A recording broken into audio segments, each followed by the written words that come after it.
Game one between Team Vici.J and LGD. Get on into this draft. It's been quite a wait. Thought maybe the lobby, it was full for quite some time. We waited like 20 minutes with a full lobby. Had no idea what anybody was saying, but it definitely wasn't the words go. And we get right into this draft, and Vici.J, they're going to ban out Batrider, ban out Troll, pick up Warlock, a hero we've totally not seen tonight at all. And LGD Gaming, and they've picked up Monkey King and Crystal Maiden while banning out the Riki and Treant. So, pretty interesting draft from LGD thus far with a pretty solid support duo that can kind of roam around the map very easily. Yep, and that support duo really doesn't give up a lot of information about the draft so far. So LGD can go either way with a fighting lineup or more of a farm-oriented lineup.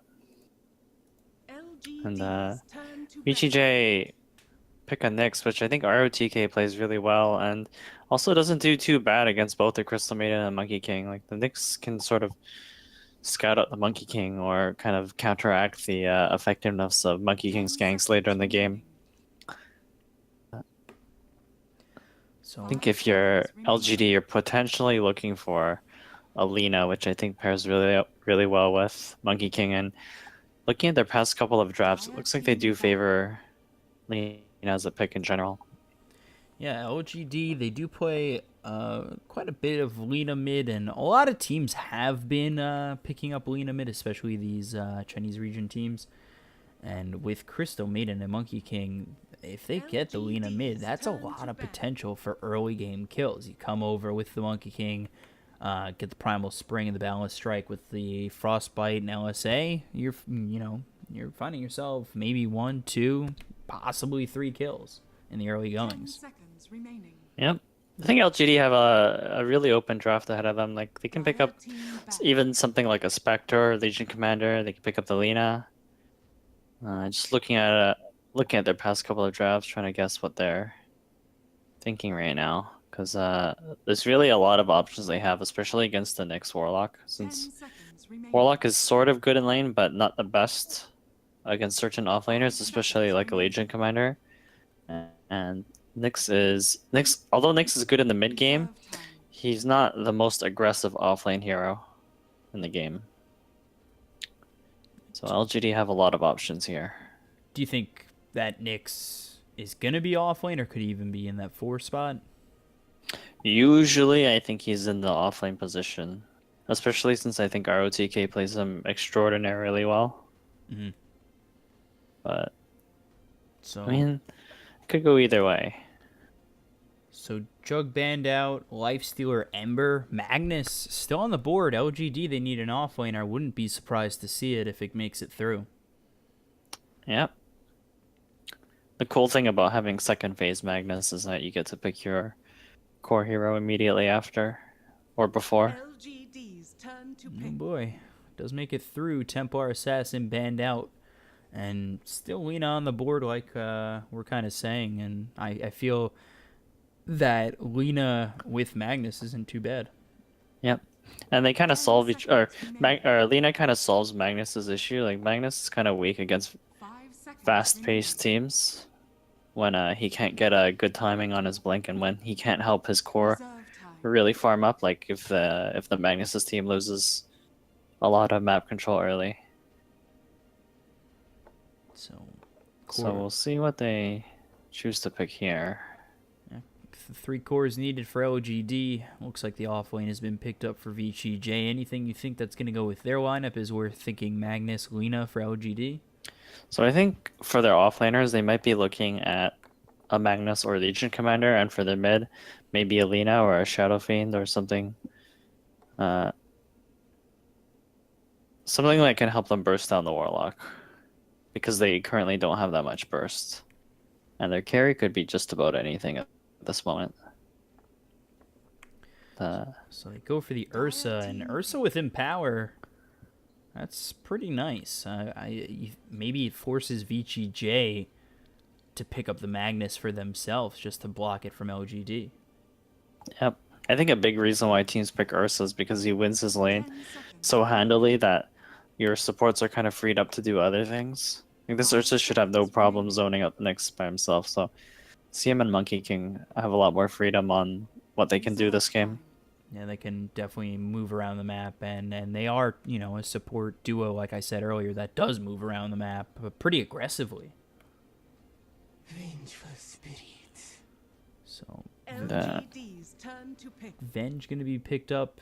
With the draft thus far, that could be either support or carry Venge. Yeah. So Venge is a good hero in general against Ursa. She's got naturally high armor, and she can use her swap to save herself or other people from the Ursa. 5 seconds And remaining. it gives them a lot of catch potential as well in general, since LGD's heroes aren't, so far they aren't like super mobile. They are mobile, but not super mobile, so. You think maybe we see an Alchemist in this game for either side? Ags is pretty good on VG.J thus far. Yeah, so I think you don't want to pick Alchemist against Ursa generally, because Ursa kind of counters him in lane, but it could work. Yeah, you don't really, especially early, Alc has a little bit of trouble dealing with heroes that can kind of get in his face. Yeah. Tide's kind of a cool hero. We haven't seen that much lately. And their idea behind picking the Tide might be because the Warlock and the Venge don't exactly zone out the Tide Hunter very well. And also, 5 seconds Kraken Shell makes for a really good counter initiation against the Rock from Warlock. So, usually against Warlock, you're afraid of just getting bursted during the chaotic offering with Fatal Bonds. 10 seconds remaining. But yeah, 5 Kraken Shell should seconds help them remaining. counter initiate. It also removes Fatal Bonds, I believe. Really nice. And VG.J pick up a Terrorblade, which LGD's turn is to actually really good against both Ursa and Tidehunter so far. Since Terrorblade has naturally really high armor, so he's kind of good against Ursa, and he should have a nice time getting his Sunder off, especially since Terrorblade's a natural BKB buyer as well. And will have a lot of physical damage when paired up with the Vengeful Spirit. Yeah, so that throws Terrorblade into what looks to be the safe lane. Nyx off lane. They still need a mid. Both teams need a mid, and VG.J is going to have the grip at it first. And Lina banned out by LGD, actually, so they're going to be going a different route. You've got Ember, Lina, TA, all banned for mid heroes, and there'll probably be another one coming out from VG.J next. 5 seconds What are remaining. these teams really looking for in a mid? Well, I think VG.J have the option of running the Terrorblade mid. I think I've seen that happen a lot, but it looks like they go for the Odie instead. So Odie does Turn to pretty well against Tide, because Odie will hit the Tide with the orb, and the Tide's kind of forced to either use his Ravage or pretty much just give away too much intelligence. So it's a really good pick from VG.J. Also protects people. The OD protects people from getting bursted from the Ursa. 5 seconds remaining. And another point is OD's okay against roaming heroes like Monkey King. So they end up picking up the Shadow Fiend up against OD. So VG.J, Warlock, Nyx Assassin, Venge, Terrorblade, OD up against Shadow Fiend, Tidehunter, Ursa, Crystal Maiden, Monkey King of LGD. Yeah, I think LGD were looking for like a sustained range DPSer. I think OD kind of suffers when the enemy team has first of all BKB buyers, and second of all heroes that have longer range than OD. The problem is if LGD don't get good pickup, let's say both teams are even in farm, if LGD don't get good pickoffs, I think that the Terrorblade and the OD 5 just seconds do way too remaining. much damage for LGD to win a fight in the later stages of the game. Where do you think Crystal Maiden and Monkey King are going to be most effective? Mid, obviously, you know, you've got the Astral Imprisonment to kind of just dodge the onslaught that might come from a Crystal Maiden and a Monkey King. Like, does it work best with them going with Ursa at this point? I think he'll definitely want to start the Ursa on the safe lane because he has a better matchup against the Nyx than he does against the Terrorblade. Terrorblade's got high armor and also really fast move speed, so Ursa's not the best against Terrorblade. And looks like there's a pause. So an important part about aggressive tri-laning is that your supports are locked up there, and both Monkey King and Crystal Maiden kind of do better when they're roaming around, especially the CM because she has the option of jungling and getting more points in aura for her team, which helps out a lot, by the way, because pretty much all their heroes like to spam their abilities. So I would say that they're going to start with the CM and the Ursa bottom, just because it's hard for them to lane against the Terrorblade. Mm-hmm. I'm trying to figure They can out... do it, but the problem with tri-lanes is if you can't stop the enemy team from pulling, then you kind of slowly lose the lane. I'm trying to figure out if Somnus is maybe. It's the only one from the lineup that is in with what could be the regular name, and I think the M right before VP came might be the... Well, I'm looking at his Steam profile right now, and it seems like he is maybe based on his past aliases. Yeah, I looked at Wikipedia, and aliases did not give me Somnus. Yeah.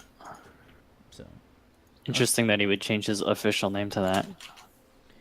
yeah, and then Mugi was U9. Yeah. So These anime references are too strong. This is a mid Terrorblade, it looks like, based on his starting items. No? No, it's a mid OD.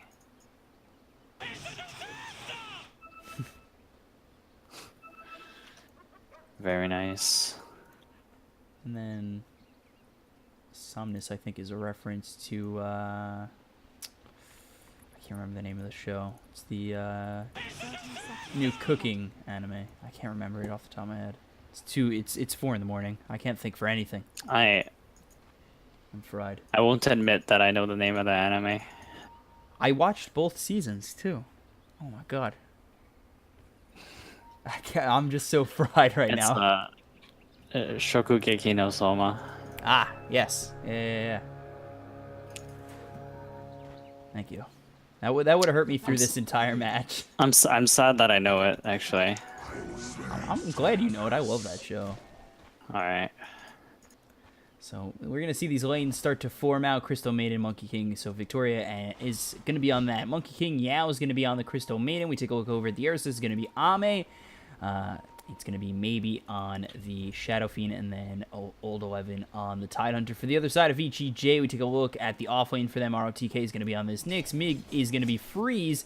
We're going to take a look. It's going to be Fenrir on this Warlock as he harasses out maybe, and then up top it's going to be Aggressive and FY on the Terrorblade and Venge, respectively. By the way, this is like the new way to play Monkey King after the changes to the hero.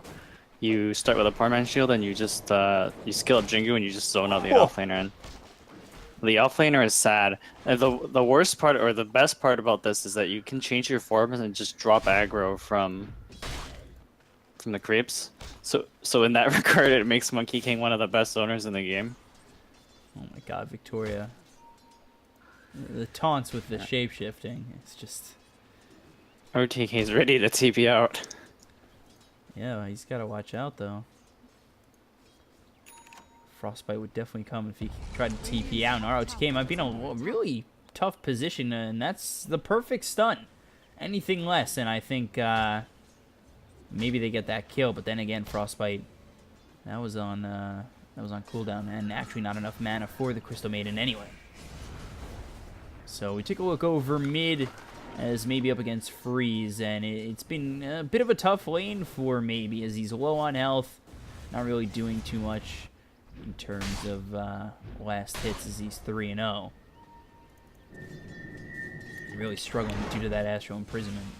Yep. Oh, cool thing about OD is his natural base damage is so high that he does well against a lot of mid matchups, and the Astral just makes it even better for him. So actually Aggressive, popping his Metamorphosis to farm the stack here. And the wave. And then over mid, we've got an Invis Nyx. So this could be a little bit of trouble for maybe if they're not too careful. Whose Sentry Ward is that? That is VG.J's Sentry Ward. So there's the Astral Imprisonment. They're going to try and line this up with the stun. There's the Impale to follow it up. Freeze is going to start to hit away at maybe. Here comes Victoria, and he won't be able to get away as Freeze gets first blood. And now with the Jingu Mastery, Freeze might be in a little bit of trouble. One more shot. He's going to pop him out. And the return kill is there for Victoria and avoids the Impale altogether. Yeah, the Monkey King hero does so much damage. Also, the OD procced his aura 3 times, I think, during that engagement. He got really lucky. That's only 10%. Yeah, I think it kept his damage high enough to kill the Shadow Fiend really quickly. Someone do the math on that. 10%, 10%, 10% for me. Tell me the odds on 3 times in a row. So 1-1 early. Monkey King, he's just going to be being this amazing flying courier for the time being. And Fenrir and Freeze up against Victoria, and maybe it's the battle of the babysitters with Warlock and Monkey King, and who does it really benefit?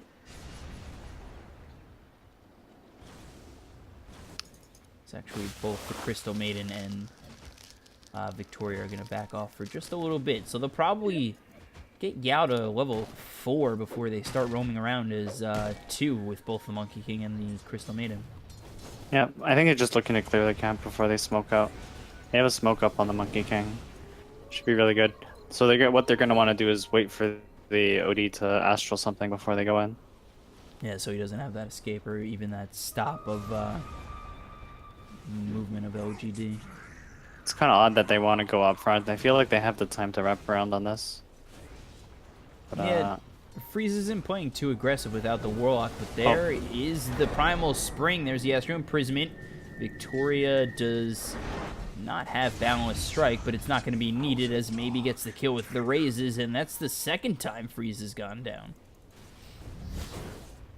So now we take a look over top. Old 11 might be in a little bit of trouble. He's running away from Aggressive and Fenrir, but he is just very strong with that level 2 in Kraken Shell, and they just take him out. Meanwhile, the Courier is going to be sniped here as well. Where did that Courier die? Probably near the secret shop, because I see them pinging it out. And this is some really cool play by Terrorblade, where he kind of pops his Metamorphosis as much as possible, while Fenrir has been stacking up this hard camp. Really helps the Terrorblade get ahead and helps him win the lane as well, because it's just form that he wouldn't normally have. So, we see he's like top of the net worth by 400 gold. And this Odie's going for a triple null build. I've seen double null builds, but the third one's and he's going for a Midas after that. yeah. That's pretty interesting. And meanwhile, up top, ROTK is going to miss that stun. Ame is going to continue to go in with the Spike Carapace. Not going to be enough to keep himself alive and TP out. The Boundless Strike is there. Ame gets the kill. LGD, they'll find themselves another. I think the idea behind the triple null is that you have more mana to farm, since it gives you a better ratio on the ore procs. Helps you lane against the Shadow Fiend as well. Looks like the Shadow Fiend's rotating top with an Invis Rune. What level is maybe? Just level 5, but if they can take out this Venge, that would be pretty key. And there's the Gush, and there's a Raise looking for another, but the Magic Missile's going to come out. Old 11, he can dive very far, but won't need to as another Raise hits from maybe, and they get yet another onto VG.J. So 4-2, a bit of gold going the way of this Shadow Fiend, and maybe he's recovering quite well after being that first blood death. Yep. LGD have a pretty good lineup in the early game, especially with the Crystal Maiden giving their heroes a lot of mana. Terrorblade's one of those heroes that can only fight when he has Metamorphosis, and he's been using it to farm, which is not a bad thing. He's top of the net worth right now. Dire's top tower is under attack. And He's being really efficient with these metamorph rotations actually through the jungle. And terribly, he's one of those heroes that is very strong early. Now, with the really good game, early game of LGD, is Terribly just gonna kind of be neutered in the early game that a Terribly normally has? I'd say no, because they don't really have a way to jump on him until Ursa has a blink and until Shadow Fiend can actually fight through Vici's lineup. Is there some action happening top? Yeah, they're trying to chase down FY. They've got 3 heroes here, but they don't really have a stun. So they've got the Gush, they've got the Anchor Smash continuing to work. There's a nice raise. That'll hit on FY. Just playing a little bit of ring around the tree, and he's going to still continue to survive as the Magic Missile comes out. The raise is a little bit short, and finally finishing him off is going to be old 11. So another kill goes their way, tied. Not a hero you want to give quick and early farm to, because he really will become just a raid boss in himself, get himself Guardian Greaves, and really just be unkillable. So one of the cool things about Terrorblade this patch is they made the Poor Man's Shield apply to the illusions. So the illusions can be used to tank the jungle. And also Terrorblade gets that +6 health regen at level 10, which means that he doesn't actually need like a lifesteal or health regen item to sustain his jungling. So I think in his current state, Terrorblade can actually farm jungle creeps faster than he farms lane creeps. And it's a lot safer for him to do it too, because it keeps him off the map and lets his teammates get experience from the other lanes. Let's go look over at Ame, and it'll be some time until he does get that Blink Dagger. But, you know, is that the turning point of this game? Already LGD are in front, and they're now looking to push this tier 2 top. They're already ahead 1,300 net worth. Is the Blink just the inevitable part in this game where all of a sudden LGD start to run all over VG.J? I think the Shadow Fiend also needs a couple of items. They need to get to the point where they can survive the rock and like all of Vici.J's heroes hitting them. Because their catch is pretty much just the Ravage right now, or maybe like a quick pick off with the Monkey King, but until they can 5-on-5 fight Vici.J's lineup, I think they're stuck farming. Radiant structures are fortified. Little ward comes out, ROTK with the Vendetta. It's by the Monkey King, but nothing really coming of it, and bottom tier 1 of LGD is finally going to fall. Yeah, one of the cool things my friends told me is that you should pop Metamorphosis pretty much like as soon as it's off cooldown, because it is Terrorblade's farming ability. It just gives you so much extra damage that increases your farm speed so much, and Aggressive's been doing a good job like placing himself in positions where his Metamorph is useful, like killing Ancients, killing towers. So it's keeping him on the top net worth by far. Yeah, he's up by 1,000 gold on the Ursa, but you know the OD's kind of tied up with that Ursa, or with that said Ursa, and then from there it's a couple of heroes on LGD. Tide's got quite a bit of farm already, sitting at 4,400 net worth. Yeah, the Shadow Fiend actually got a Midas, the Golden Hand, so I think they're ready to take this game to the mid-late game. Yeah, he had that queued up for a little while too. Okay, they're gonna start pushing here. And they might actually look to go in on Vici.J. There's the ulti coming in from Victoria, as well as the Ravage. ROTK is going to try and run away. He's going to use that Spike Carapace to stun up some of these heroes on LGD and make sure they can't chase him down. The Primal Spring is going to come in from Victoria. He's kind of body blocking his own team, but it's really not going to matter as the Magic Missile comes out, as well as the raise from Maybe. And 2 kills go the way of LGD. And they look for more. They look for ROTK. He's under a sentry ward. There's the Frostbite. And boom goes the Dynamite. Another one for LGD. I've always wanted to say that in a cast. I'll take my moment there. Yep. It's a cool move from LGD. And Terrorblade didn't have his Metamorphosis up at that time, so I don't think Vici really had a desire to defend that tower. They just kind of got caught off guard. with the Ravage. Invisibility. That's pretty much how LGD are kind of forced to fight at the moment under that Ravage or with that Ravage. So at least the silver lining, I would say, for Vici.J is they probably won't be fighting again anytime soon. Yep. Terrorblade's still farming really well. Yeah. I think Odie's working on that force staff to keep him alive against Shadow Fiend and Ursa. But I do think that as soon as Vici had BKBs, Yao it looks like there's a pick off. Oh, Wow. yeah, Yao's gonna be dead for sure. And that's a Okay. pick off for Terrorblade. It's, Yeah. you know, nice easy gold for him. He's got that Dragon Lance looking for the Yasha next, and his farm is not too much ahead of the Ursa at this point. Thought it was a little bit better before, but not as much right now. And I think Old 11 is kind of TP'd into possibly a bit of a problem.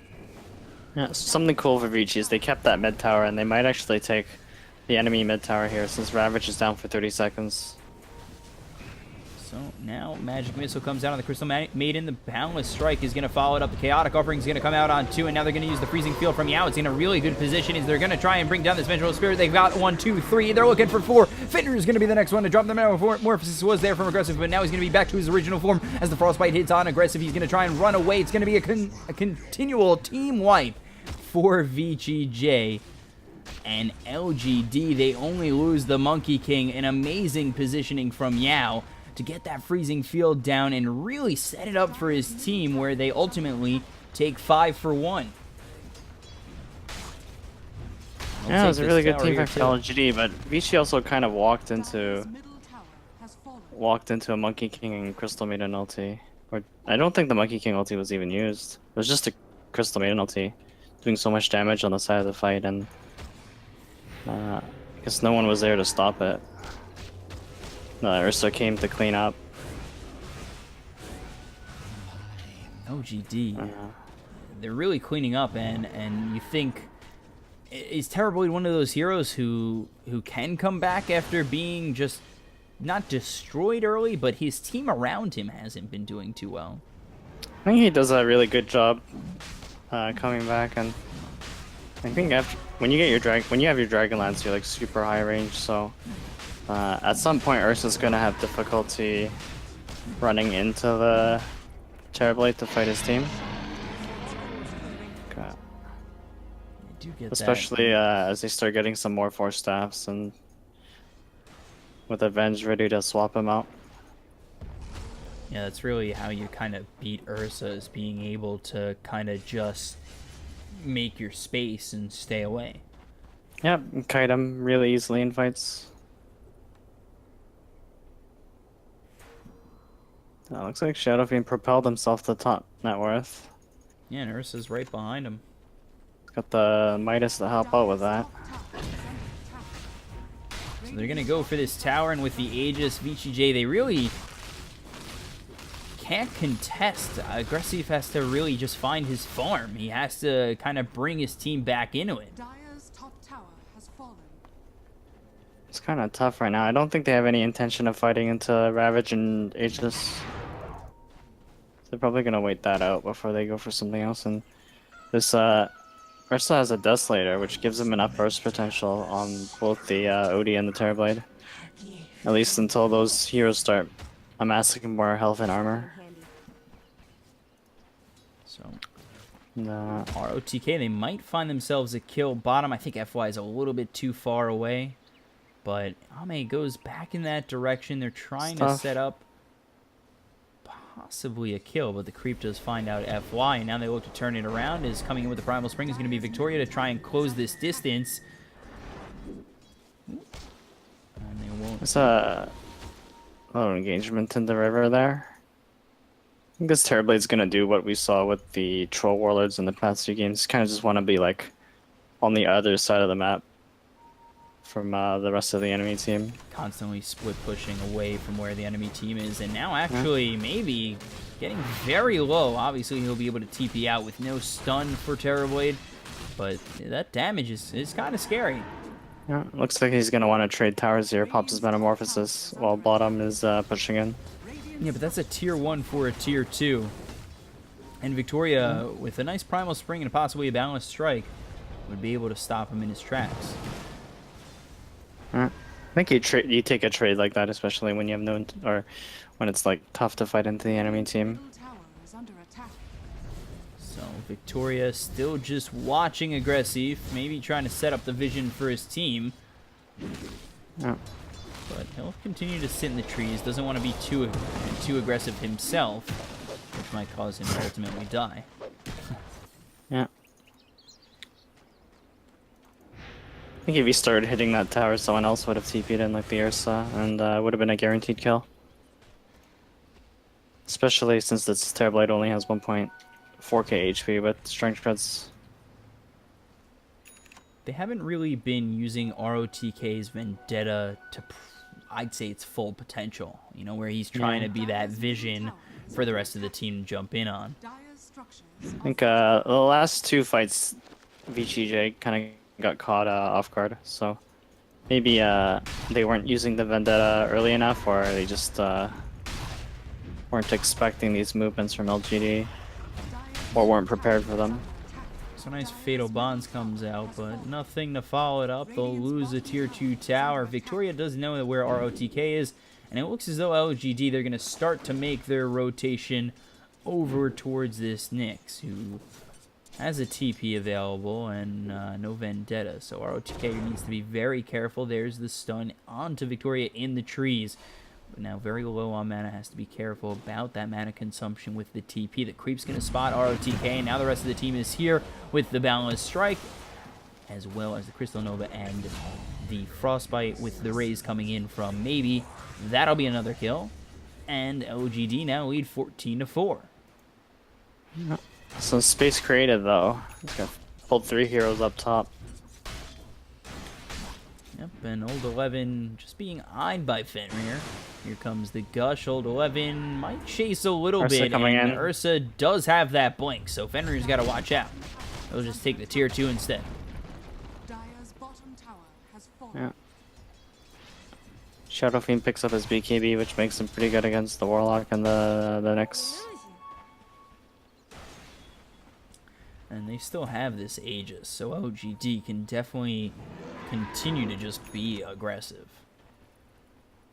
Odie hasn't skilled his mana talent yet, which means that he doesn't actually have the mana to sustain his orb. I believe you need a 1 to 10 ratio, so 1600 gold to sustain it at a level 4 orb. Oh. So with the 10,000 net worth lead that LGD has picked up to this point, I mean, they're obviously content with just farming away, and they can find their aggression when it's needed, and that's what they're going to do over mid as they smoke up with S3. Take a look over top. Old 11 really just sitting here, knowing that he can be bait just in case. So he's got Ravage. There's the Hurricane Pike, trying to close the distance now is Old 11, but now he's going to be Astro in prison. Is it going to be enough as the blink is there from Ame? He's going to look to get that kill on FY and will. And now it's OD who just backs off. TP's out, and Old 11 knowing, I think that OD did know that he was just trying to bait out something. Yep, I think as soon as the pipe came out, the OD felt like he couldn't use his ulti to finish off the Tidehunter anymore. So it got dangerous from there, and that was just space for Terrorblade. Nyx has his Midas, ready to go to the late game. 28 intelligence stolen. And ROTK, he's going to have that Vendetta used. They look towards this illusion, but again, just an illusion. Shockwave comes through from the Satyr MVP.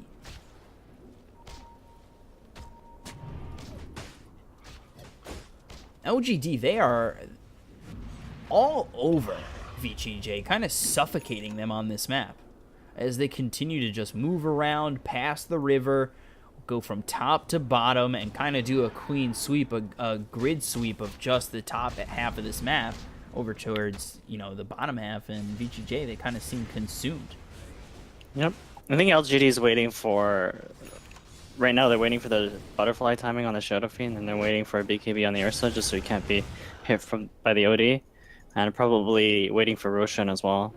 Because it is kind of difficult to high ground against an OD, especially when he has the Hurricane Pike because you can start accumulating intelligence stacks safely.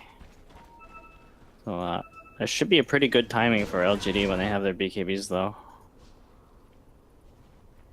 And it really does just make some open space for Aggressive to try and find farm. And he's got that Manta Style now with the Dragon Lance and Diffusal Blade next. But even that next Diffusal Blade item, if BKBs come out for the rest of LGD, or not the rest, but the ones who need it, is it even going to matter? Radiant's top tower is under attack. Yeah. His health pool is really low right now. He doesn't have a way of saving himself during a Ravage. Like the LGD is probably going to target him with that Ravage. Especially with Blink up on the Tide Hunter. I'm kind of surprised there's not as many aggressive wards from LGD. Maybe it seems like Vici have a lot of sentries Big down. Ravage comes out on 2. Ame immediately going to clean up ROTK. Now they're going to look towards his Vengeance. The Frostbite comes out. A couple of hits from both the Old 11 as well as Maybe. And they'll clean up both ROTK and FY. So now they've got a 2 forward there. Ursa just popped his ulti to kill those illusions. I wonder if that was a misclick or maybe he thought one of them was real.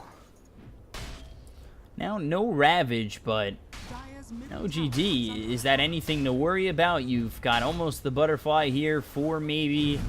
I don't think the team fight's ready from VG.J. They've got the level 1 chaotic offering, but in terms of team fight, I don't know if it's ready at all. Yeah, I think they were just poking the tower while some of VG.J's heroes were still dead. And Ursa's just about 300 gold away from his BKB, and Shadow Fiend is closing in on that Butterfly.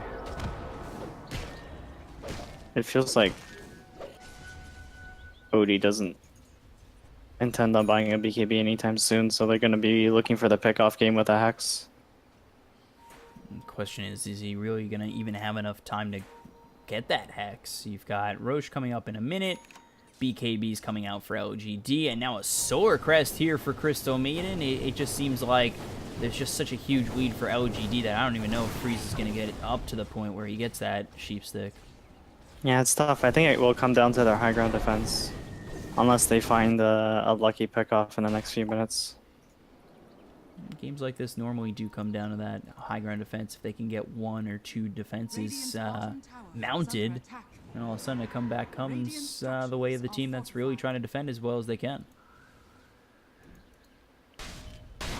Getting a little bit of perfect world lag here. has fallen. Towers just melt the Terrorblade.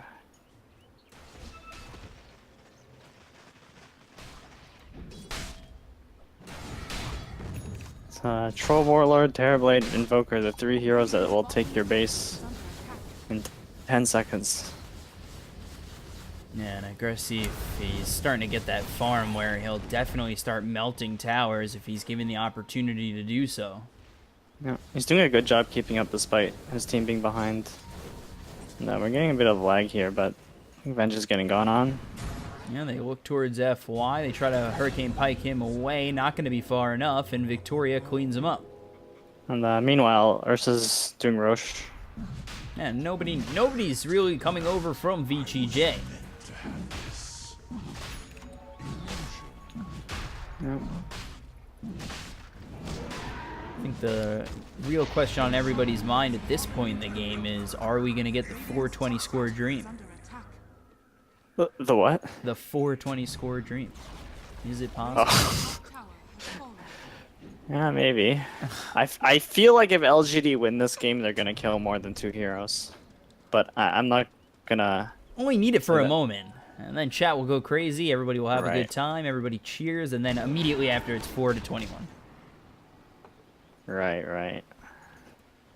It's usually Yeah. fun to see chat go It's probably crazy a for really that good stuff. chance that it happens, actually. LGD's just gonna run into the base with Blink Ravage. Yeah, and they've got the Aegis too, so if they get the kill on Shadow Fiend, it's not even going to be a tick on the score. Yeah. So let's see. The dream's still alive. The dream very real at this moment in time. Can chat have what they yearn for? That's the question. And also, the other question is, can VG.J come back? Those are both very good questions. OTK scouted out, I think. No, there's the Balance Strike as well as the Primal Spring. Here comes the Gush. And Spike Carapace going to stop the Tidehunter for just a moment. He's able to blink away, but LGD, they're not going to be able to chase too far. Or they have the ability to, they just choose not to. And now they look to continue to push mid. That was a really quick reaction on the Carapace there. So let's see what VG.J have in store with this high ground defense. Get a nice bit of mana burn from Tidehunter, who just has enough for the Ravage now. He might look to chase down these heroes on VG.J. He does still have Guardian Greaves available, so if they do come in, he'll be able to use them and pop that Ravage. He does have that Blink Dagger if he's ready to go in, and he's going to use it for the Anchor Smash. So they got to be watching out on VG.J as they do get the Impale coming through on Maybe, but they've now lost their Tier 3, and immediately getting pinged out is this bottom shrine. Yeah, LGD playing it really safe. Or are they? Looks like they're turning around. I know, he's just preventing the Terrorblade from pushing out the wave with the illusions. Huh.